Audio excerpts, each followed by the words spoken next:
நான் திருடினது வேட்டி வாங்கிக் கொள்வதற்கா அல்லது வீடு கட்டிக் கொள்வதற்கா?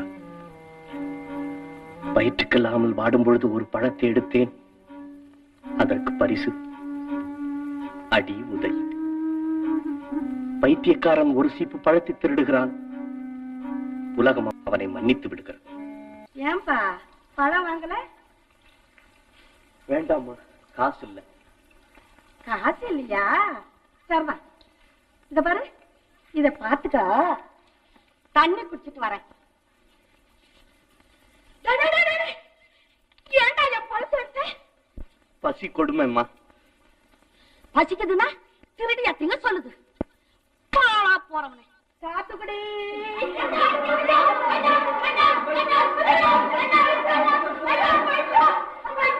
ஐயோ